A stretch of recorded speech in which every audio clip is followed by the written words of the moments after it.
although he uses biblical themes in there, I'm not sure that it's as intentionally Christian a book as the rest of it. Oh, how could it not be? Yeah, I don't know. I don't see how it could not be. The whole Cain and Abel thing going in. Right. He's using those devices. You've got...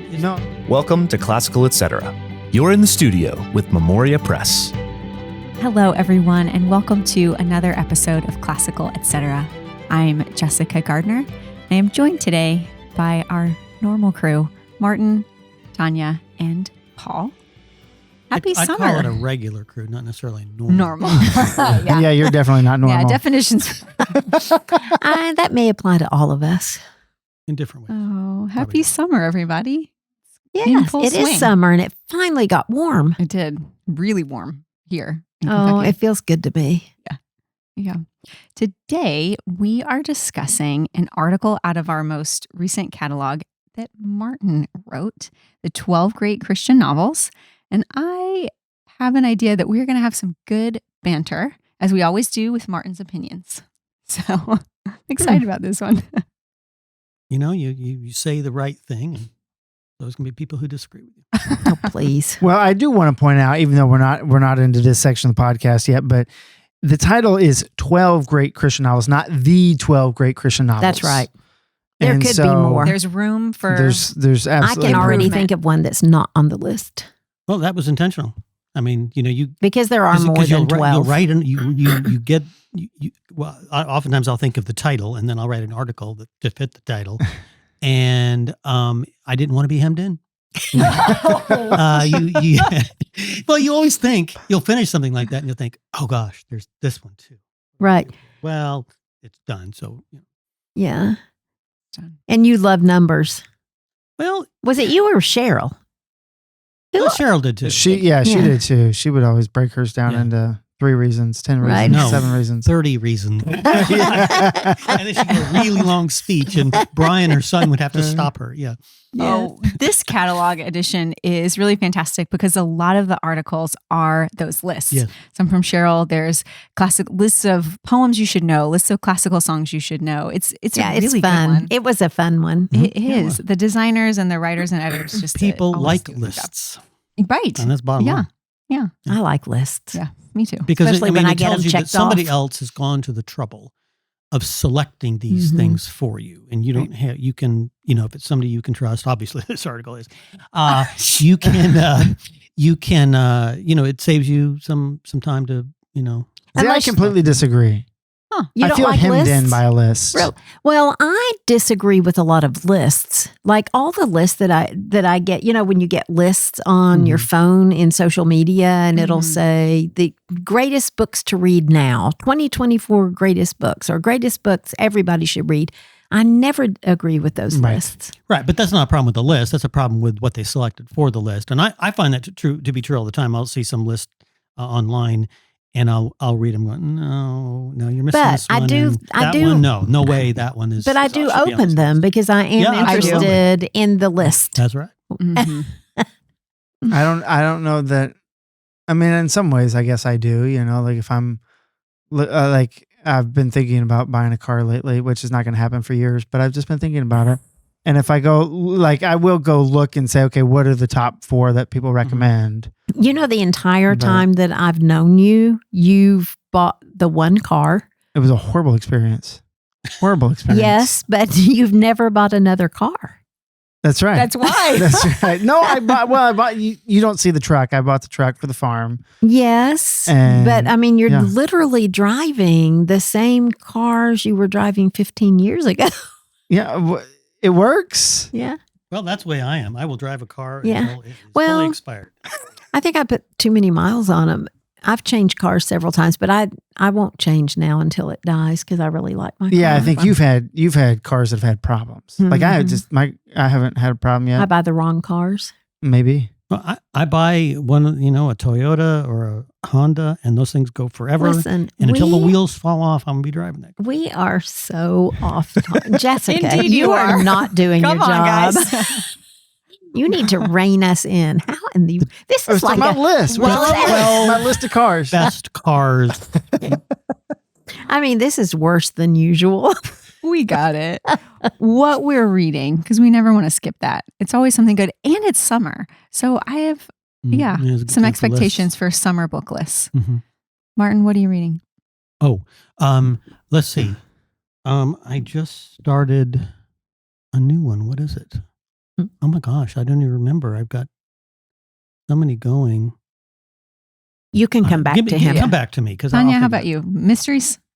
I am reading a mystery right Okay. now. It's the last, I just started it this morning. It's the last in the Maisie Dobbs series by Jacqueline Winspear, which I think you don't like. But I love that series, and this is the final book in the series. She's not going to write anymore because she feels like she's done Maisie's life. But I do love her as an author. So she's one of my favorite mystery authors. But I just finished Midshipman Hornblower about Horatio Hornblower. Kind of a word salad. Well, it's one of our summer reading. It's for our rising 8th graders, I think. I put It's that this there. summer reading book.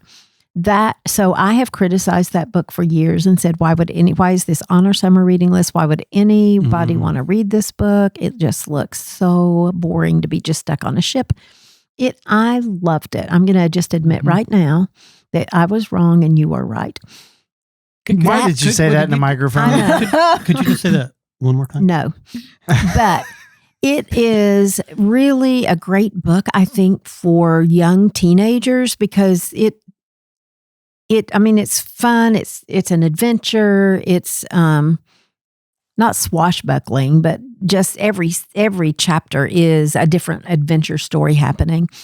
And it's at the beginning of the Napoleonic Wars, and he's with the British trying to keep the French out of the waters, and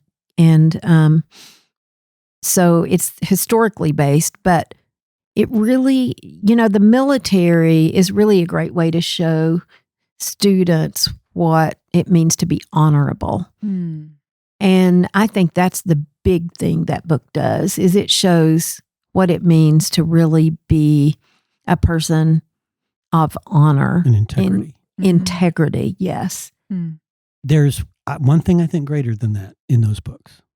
I think the Horatio Hornblower books are the best fictional representation of good leadership that has maybe ever been written. I told somebody I agree. One of these days I'd like to write a book called WWHD. What would Horatio do? A book on leadership. I mean, no, Have you read them all? I have read most of them. I would read more. Oh no, they're all good. And the thing, okay, so you can see this in the movie that was made with Gregory Peck called Captain Hornblower, which is one of the middle books in that series. Okay. Because there's about 7, 8, 9 of them. Oh, I think there were 12. Possibly, yep. But this is a great example of what I'm talking about. Is in the movie portraying what happens in that book. It starts out with Gregory Peck, and he's the captain. At this point, it's Captain Hornblower. He's standing there, and they're whipping one of the men, one of the crewmen, and he's standing there next to his first mate, as if he's in full support of what's going on. And they whip the guy. They take him down. The first mate says something to the men, and then the officers go below deck. And as soon as they hit the floor, Hornblower turns to the first mate and grabs him by the collar and says, "Don't you ever do that again." Because it's just going to it was in this particular circumstance, it was just going to make the crew mad. It was going to actually hurt morale in the crew. He didn't do it in front of the crew. Mm-hmm. What's the lesson? Don't, and I saw this on an airplane not too long ago, where the senior stewardess had a newer guy, and she criticized him right in front of everybody. Oh, goodness gracious. And I immediately thought of that story. Now, that's not the crew, but it's a similar principle. Don't, if you're in leadership, don't criticize another leader in front of everybody else. Do that in private. And it's just, there's lessons like that all through these books. Yeah, I was just really shocked because I intended to hate it. Because I've just avoided reading it all these years, thinking there's nothing interesting about this. But what I'm trying to figure out now, and I don't know, I can't figure it out because I'm beyond this, is if I had read this as a rising 8th grade girl, would I have liked it? I don't think so. I don't think I could have then. I think I always needed a female protagonist when I was that age. I needed Emma or, so I don't know that the girls would like it, but I do think it's an excellent novel and very well written. Historical fiction. So you're finding out, yes. They're fighting France in part of those, and they're fighting Spain in part of those, in alliance with France. And one of the stories is about they're going to see, I think it's on the French coast because they're allied with the French. What they don't know is that the alliance has just changed. And Hornblower walks right in, not knowing that they're on France's side now. I mean, that's right. That's right. So then he gets in trouble with Spain. Yes. And then he gets to be a prisoner of war on a Spanish ship. But when he goes to rescue some Spaniards that are in trouble in a storm, and they let him go do that, but he has to give his word that he'll come back because he's a prisoner of war. Yeah. And so he gets rescued then from his rescue, he has to be rescued, and he ends up on a British ship. And he's like, "Oh, I've been a prisoner of war for 22 months. This feels so good to be on home turf with my people." But he goes back because he gave his word. Yeah, and if memory serves, I think that he had the option in that case not to be put with his own men, and he chose to be with his men. And getting worse punishment because of it. At least I think. No, not in that book. Okay. But that is A&E produced some dramatizations of that, which are absolutely first rate. And that's one of the episodes that they show in the A&E series. Yeah. And one more time, the title or the author. Oh, Midshipman Hornblower. And that's the first. It's on our summer reading list. Like we're selling it because we're making our students read it, which made me think I should have read it. And now you are. And now I have, and I'm really glad. But yeah, that's the first one because they were written at various times, but they put that one first in most because it's chronological. Chronological, that's the first one. Yeah. He's a midshipman, which is the lowest thing you can be. He literally walks on the ship for the first time in that first book, and then it's how he goes up in the ranks. And because these are loosely based on Horatio, the great British naval. Oh, Nelson. It's loosely based on the career of Horatio Nelson. Oh, I didn't know that. Yeah. That makes it even more interesting. It's a good thing you're not reading anything because we've talked Paul. so much that we don't have time. Have you had time to read anything? Absolutely not. I told Tanya I was going to say I've been reading the Book of Nature, and she was like, "Oh, you've used that before." And I said, "Well, you talked about War and Peace for weeks, months, and so I might as well use something I've used before." But I've had absolutely no time. You should read Horatio Hornblower. I should read Horatio Hornblower. And the Audible versions are very good. I've got an extra one in my office. I should probably do that. Huh? I've got an extra one in my office.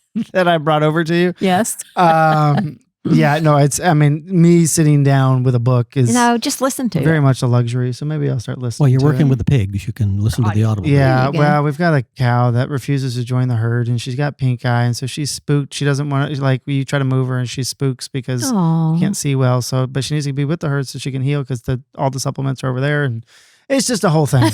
And so I've spent more hours than I care to mention. She'd probably benefit from audiobooks too. Maybe that's why I just bring a speaker out there. Headphones on her? Yeah. That's right. Bring your boom box. I do remember what the new book I'm reading is North and South by Elizabeth Gaskell. Oh, I love Elizabeth Gaskell. Yes, and she was, of course, Jane Austen's biographer. Yeah. And my wife just loves Elizabeth Gaskell. I do too. I'm right now. North and South. Yeah, you should read Elizabeth Gaskell. I haven't. I know the story of North and South, but I've never read it. Yeah. She's a great author. Well, a great author is among us, Martin, in this article. Oh, please. Are we comparing Martin to Elizabeth Gaskell? Not at all. But how about C.S. Forrester? No. Not that either. Okay. Martin, your article, I would imagine that some folks that read it think, he said these were 12 Christian novels. And maybe not all of them seem explicitly Christian. you say that they articulate particularly Christian themes. Mhm. And at the risk of saying the quiet parts out loud, what do you mean by that? Because not all of them maybe explicitly show the gospel story or redemption. So tell us, how can we see Christian themes? What do you mean by that? Well, I've included authors in here like Leo Tolstoy, who is explicitly Christian. And I think, he's just telling a story, but because he is a Christian,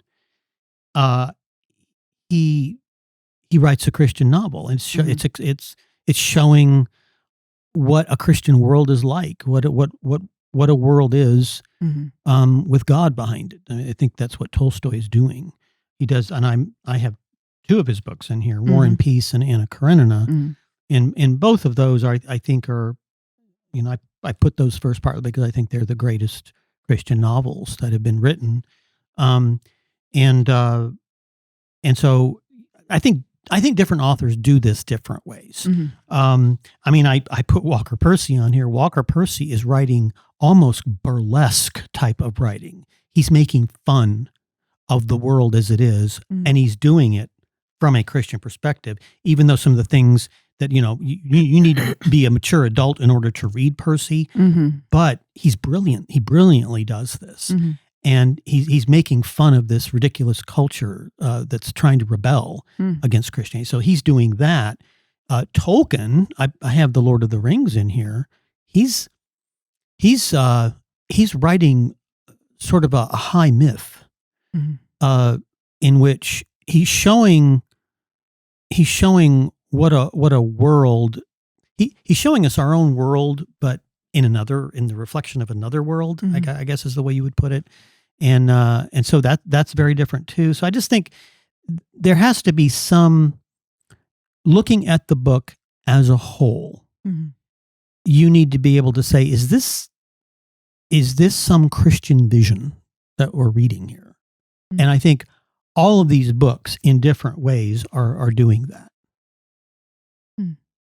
I've read everything on your list except for the Percy book. I've read The Moviegoer by him, but I haven't read this one. But I've read everything else. And I would say, I would agree that all of these are definitely they do all. I don't see a book on here that doesn't have redemption in it. It's just not explicitly, it doesn't like Christian salvation necessarily, but the character, each one has very strong redemptive characters. Right. And then of course there's Flannery O'Connor I put on here, and O'Connor is doing something completely unique that no other writer does.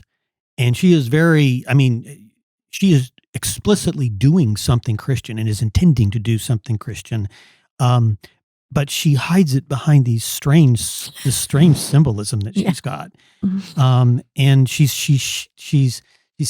said somewhere, I'm trying to show how unwittingly the devil is forced to do God's work. And that makes for a completely different kind of fiction. It's in a way, it's so absurdist that it's funny sometimes.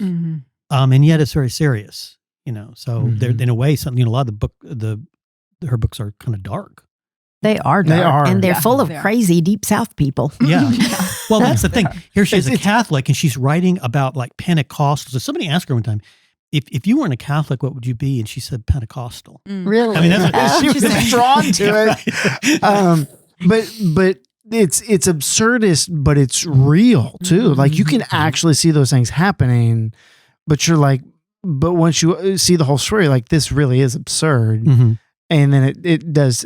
She always has a point to it. Yeah, there's always a reason for doing something. Yeah, doing things she writes about. Well, Paul and Tanya, this is a big list. Martin makes some opinionated comments. Are there books here, per the usual? Are there books here that you say like absolutely agree with that, or I think something's missing? Well, I'll first say, I mean, Tanya says she hadn't read the Walker Percy book. I haven't either, and I haven't read Kristen Levenstadter. It's been on my list for a long time. Haven't done it. So those two I can't speak to. It's going to be a lot easier to nitpick about what Martin said than about what he didn't say. And I'm not like what's missing from his list. What's missing isn't coming to mind immediately. Well, one that I think is coming to mind immediately for me, and probably because I've read it in the last year, is East of Eden. I think that's sure. That is a great Christian novel. Yeah, and I think because again, I thought of several books I could have included on here, just switched them out. And that's one of them, East of Eden by John Steinbeck. I think John Steinbeck is one of our truly great American authors, and I think that's his greatest book, probably. I think so too. I need to reread Grapes of Wrath and see if I still agree with that, because I used to think that was his greatest book, but after this last time I read East of Eden, I was like blown away.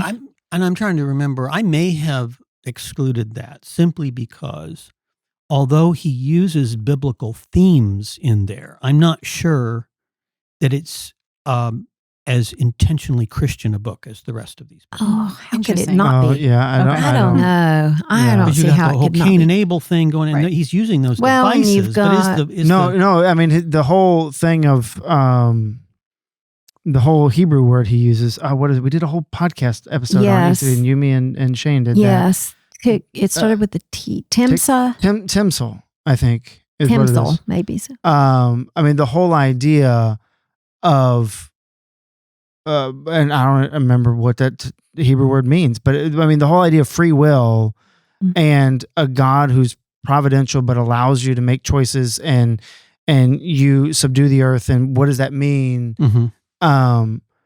Very much the world that he's writing, and like you talk about, like Tolstoy is just telling a story, and I think Steinbeck is telling a story that is not only because of the author's perspective in an innately Christian, God-driven world, but he even makes that explicit. And the character of Kathy, who is so totally evil. It is definitely a book about good and evil, and I think it's brilliant because at the end of her life, you see this glimmer of remorse and regret. But then you think, is it real? Or is she really he paints her as so utterly evil. From the beginning of her life. I mean, from the very beginning, as a child even, she represents evil. And I feel like, but I think it depends then. I mean, what is our definition of a Christian novel? What does it take to be a Christian novel?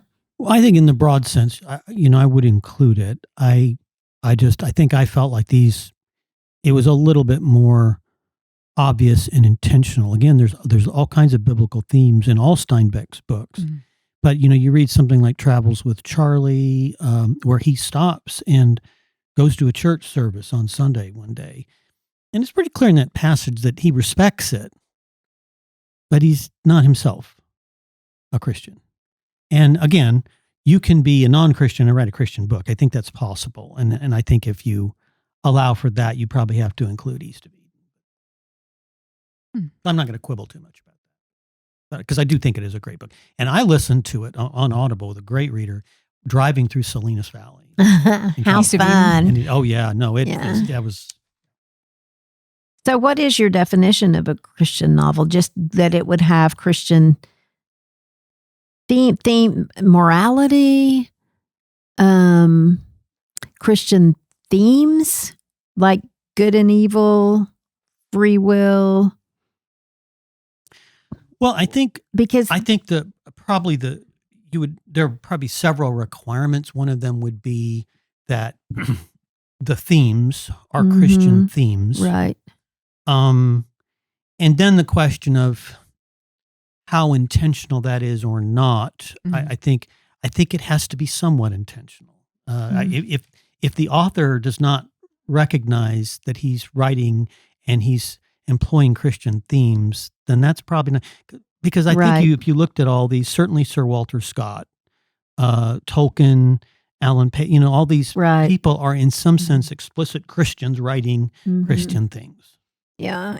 Was Dumas Christian?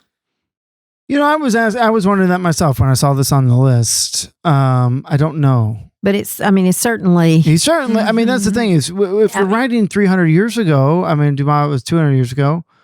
You don't have a choice in Europe, right? Right. This is the cultural air you breathe. Yes. And so whether you're intending it or not, that's all going to be baked in there, right? And that would be the same with Walter Scott, I think, too. Yeah, and with Dumas, just it's fascinating because I think he was trying to work out the injustice done to his father in the Count of Monte Cristo. I think authors, as much as they're trying to tell a story, I think sometimes they're trying to work out their own thoughts about how they ought to approach the world. The tension, yeah. Experienced. Because his father was in prison, like Dantes was, and for doing what he thought was the right thing. He was serving Napoleon and got thrown in jail by. He was the whole thing, and I think that was, Dumas trying to say if Dad could have. What should he have done when he got out? But he comes to the right Christian conclusion. Yeah, he does. Forgiveness and mercy. Mercy rather than revenge. That revenge does not make you happy. It doesn't fix it. It doesn't. In fact, it makes it worse. So it's definitely Christian in my view. But is it because I'm reading it from a Christian perspective because I'm a Christian? Well, I think other perspectives on the world, worldviews, whatever you want to call them, and some of them have embraced mercy, but that is not a naturally human thing to do. No, it's not. And so just the very fact that you're elevating this unnatural thing that Christianity that is the core of Christianity. That's right. Right, because God's mercy on us, right? That then I think you could absolutely embrace that as, it's universally speaking the truth that Christianity has proclaimed for 2,000 years. But you're right. Who has written a non-Christian book or not from a Christian perspective and actually would end it like the Count of Monte Cristo? That, with that recognition that revenge is not the answer. And it's not truly satisfying. Right. That it doesn't fix anything inside you. But what I read Martin's little spiel a little bit on this about Dumas because I wanted had to get your opinion on the Count of Monte Cristo. I remember when you read that a couple years ago. Well, when I reread it, I reread it every once in a while. He made us read it. And you all loved it. And it ended up on Martin. It ended up on his list because I made Martin read it. That's right. But he said, as the reader, you want vengeance for the wrongs committed against Edmond Dantes every bit as much as he does himself.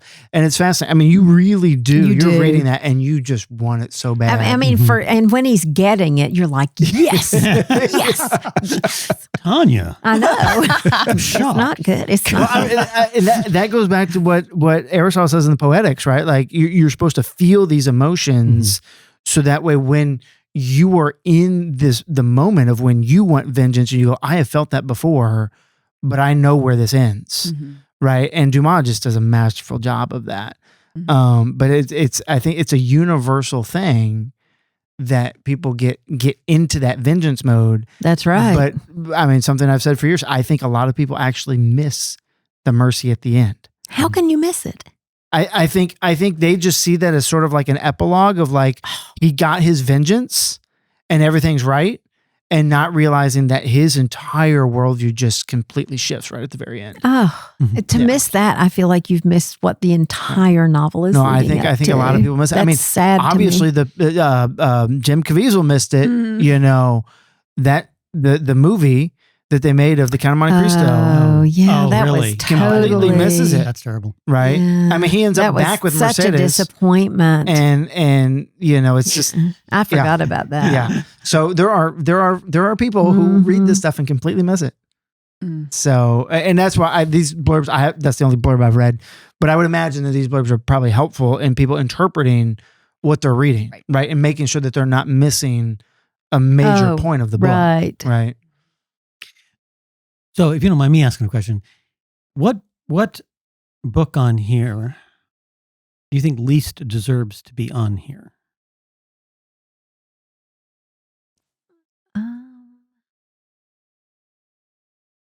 Gosh, I don't see. I mean, I have, because I haven't read the Percy book. Is that Thanatos? Thanatos syndrome. I can't. Right. But I think every book on there deserves to be on there. I might quibble with War and Peace, actually. I was gonna say, you just read that. You as a Christian novel.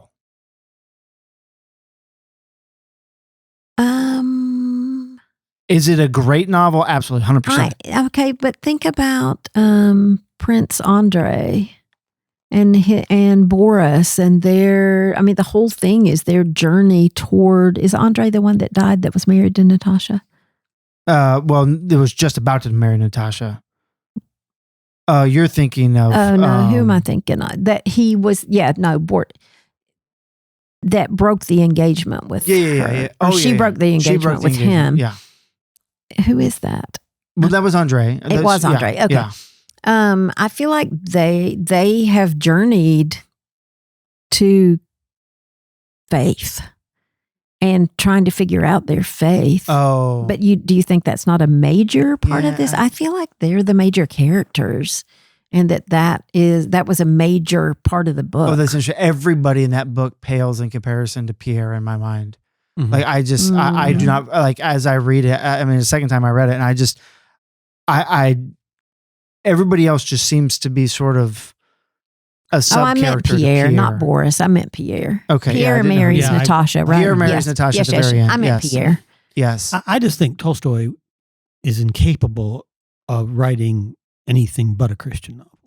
I think his sense of what a Christian world is so But palpable. you completely disagree with our reading of his determinism. What do you mean?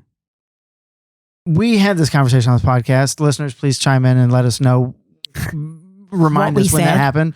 Because we did. We had this conversation where you completely disagreed that Tolstoy in War and Peace was giving a deterministic mechanistic view of the world. Oh, I see. Yeah, let's not get into it. But right. And that's a major reason why I would quibble with this being on the list. Because of his predeterminism. Okay, well, I mean, it's huge in that book. Well, the problem with Tolstoy really is he's kind of a heretic theologically. Yeah. I think his books, his novels are more Christian than his theology, right? Because he doesn't. The only time you really see it in his books is every time there's a Freemason. He's always a very positive character. You could tell that Tolstoy he's kind of a Freemason in real life.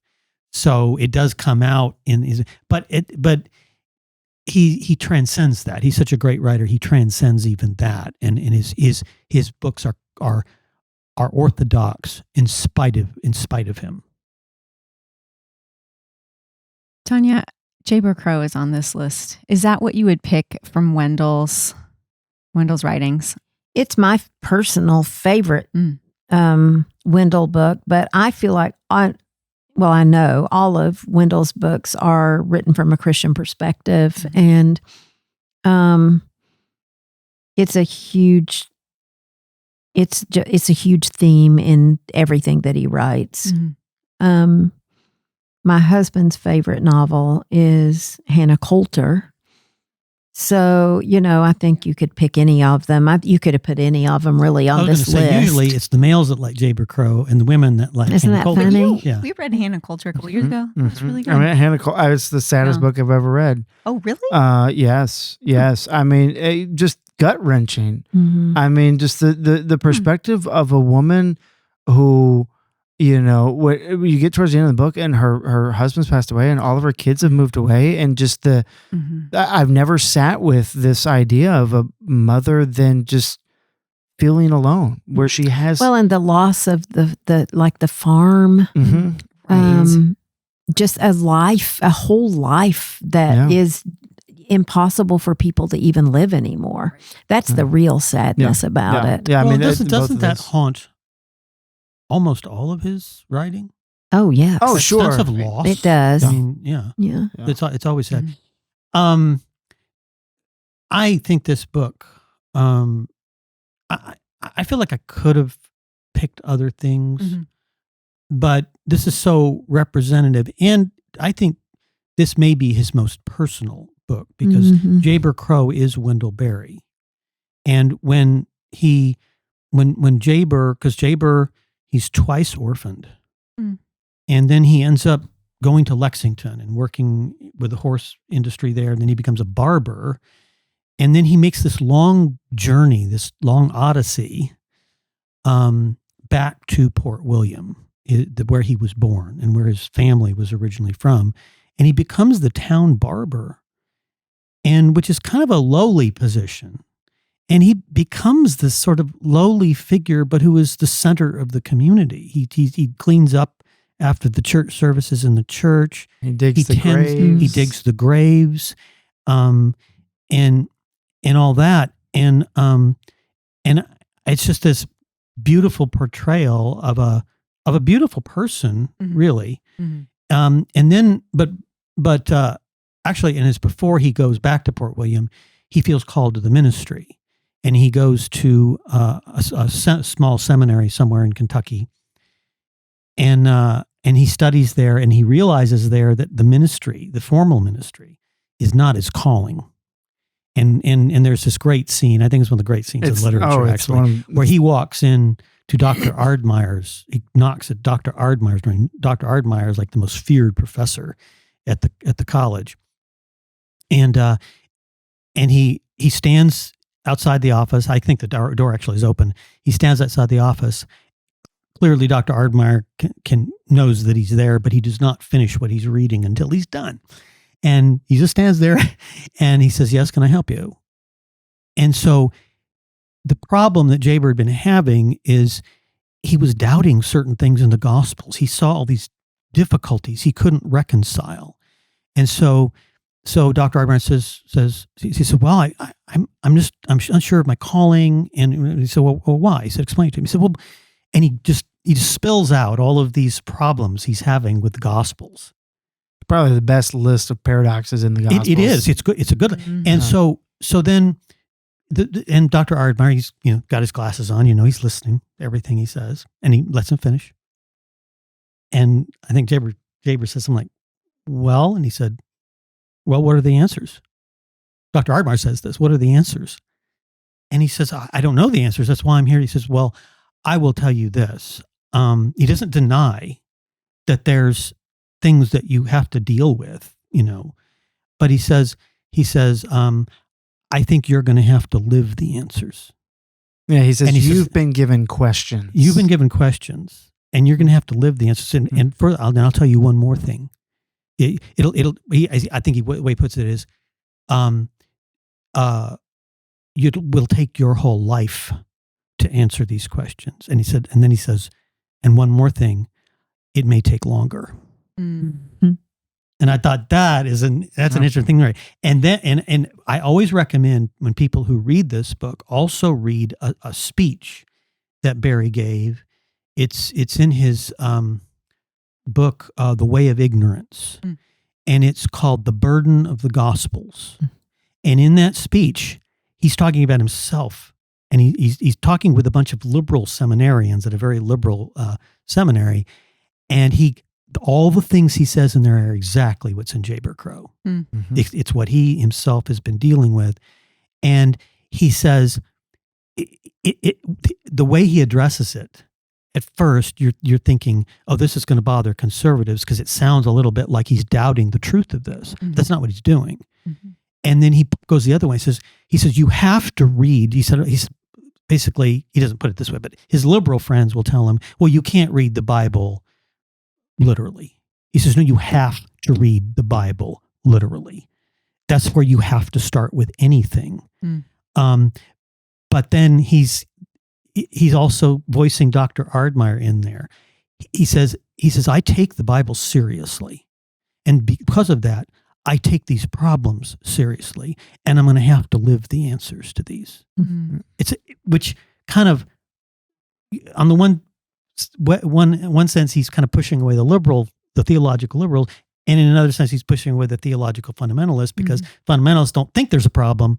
The liberals think there's a problem. That's why they reject them. He says no to both sides. I think it's brilliant, and that's what's happening in Jay Crow, and so that's why I say that essay is a great key companion. to Jay Crow. But then Barry, in the book, I mean, that happens in the first quarter of the book. Yes, right. Yeah, and then you've got three And he quarters lives of the the book answers. living the answers. yeah, the book is very him much living so. the answers. Absolutely. Yeah. It's not a book. It's not none of his books, I think, are easy books theologically. But if you can read Jay Crow and read that essay, The Burden of the Gospels, and see where it is he's coming from, the rest of his writing makes much more sense. We are Wendell Yeah. fans. So good. I am glad that Les Misérables ended up on the list. I mean, that is one that I don't think it gets talked about a lot. Well, Why do when you the think that movie is? came out, everybody was talking about it. But Sure. But I think, I don't know, I feel like in our society, maybe most people just know the musical right. and don't actually like read the book and meditate on the story, because, I mean, it's absolutely phenomenal. Mhm. I mean, Difficult, it's but long, phenomenal. quite Yeah. long. Very Yeah. long, and lots of digressions. But the digressions are just as interesting as the text, I think. Yeah. He's commenting on society as he's going through the story. Yeah. Well, and I mean, because it's a critique of society, Mhm. right? I mean, Mhm. of a society that would jail the less fortunate for surviving. Mhm. You know, I mean, it's, and I just the Jean Valjean raising the daughter and then having to let go of the daughter, again, very similar again to Hannah Coulter, right? Of this sense of loss that he's going to have. And all of that, and the back and forth with the police. What was his name? It's in here somewhere. No, it's not. You didn't even include the policeman's name. What is the policeman's name? That in there. No. No, I don't have it in here. Oh goodness, that's gonna bug me. Mm-hmm. Anyway, I mean, it's one of those. Russell Crowe's character. It's one of those very intricate storylines where I think you can see Providence working in a way that we just don't see in our daily lives, because we don't take account of all of those small little things that are coming together.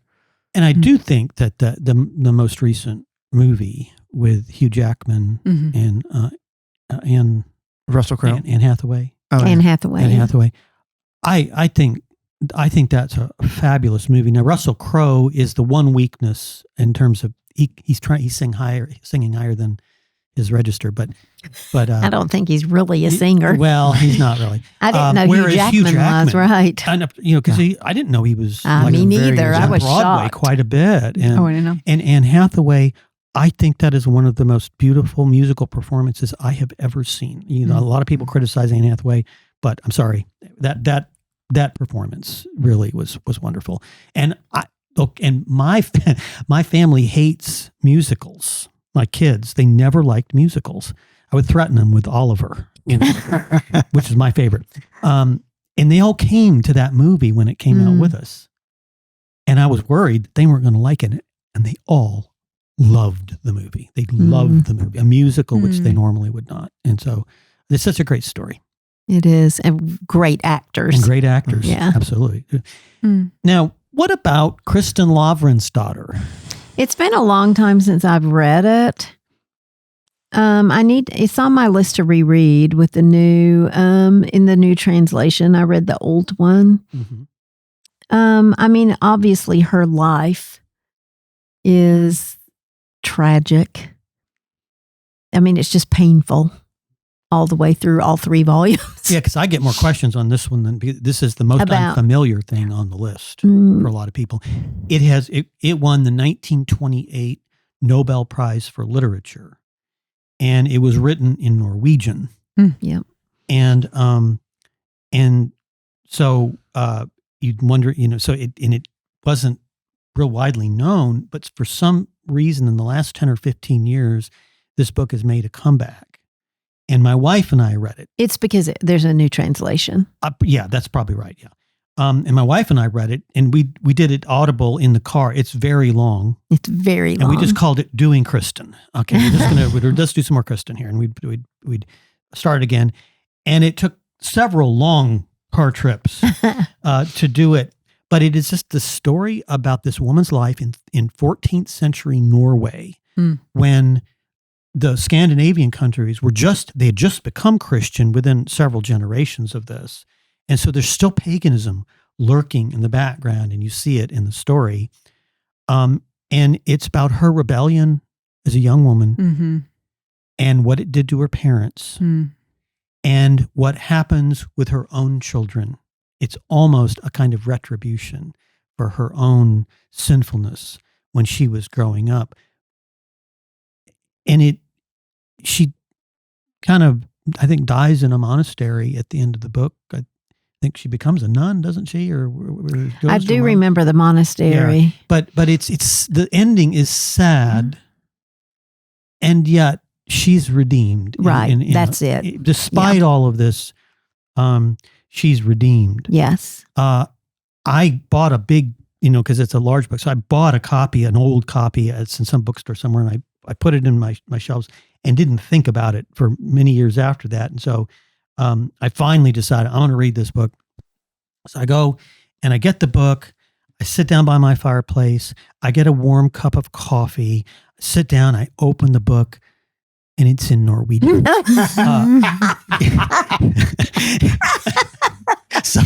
Okay, there's a note to end on. Check your translations and your languages. Is so funny. So do you remember what you picked up instead? Actually, and so then I listened to it. Now, and there are two versions. The audio is the newer translation.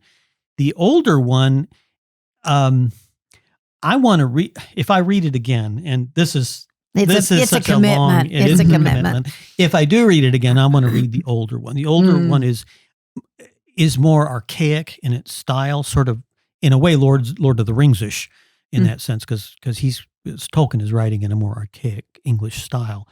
I would like to read it in that style if I do read it again, but less modern, because there were things that were in the newer translation. I thought you do try to imitate in some way in English how a person in the 14th century would say something or think about something, and I thought that language sounds too modern for the thought and the person here. Just these little anachronisms that I found. So, but it was still great. Great discussion, everybody. I know I have some homework. There's some that I haven't read. I want to get on it. I know. We didn't even talk about Brothers Karamazov, Dostoevsky, who's often the foil to Tolstoy. Yes. And it's again, the Brothers Karamazov is a long novel, and I do love Dostoevsky. He's not as good a writer, I think, as Tolstoy is. They're both Russians, living around the same time. And with Dostoevsky, Tolstoy is less theologically orthodox, but the better writer. I think Dostoevsky is not as good a writer as Tolstoy, but he's a better philosopher and theologian, and he's much more orthodox. So you will notice that in there. Yeah, I listened to the Brothers K, and I got a lot out of it, but I was kind of like, I should reread this and sit down with it because it's one of those you books. Really need to focus on. Well, great discussion, great article, Martin. Just lots of food for thought. Some reading lists before us. Well, thanks for joining us, everyone. You can find out how to get this catalog at memoriapress.com. There's a tab for the catalog. If you aren't already subscribed, we will send it to you for free. This article appears in the spring 2024 edition of our magazine. Thanks so much, and we'll be back next time. Thanks for joining us today on Classical, Etc. by Memoria Press. If you like what you heard, please like, subscribe, or share this episode or comment. We love to hear your questions and your comments. If you want to learn more about Memoria Press, please go to memoriapress.com. This has been Classical, etc. We're so glad you joined us, and we'll see you next time.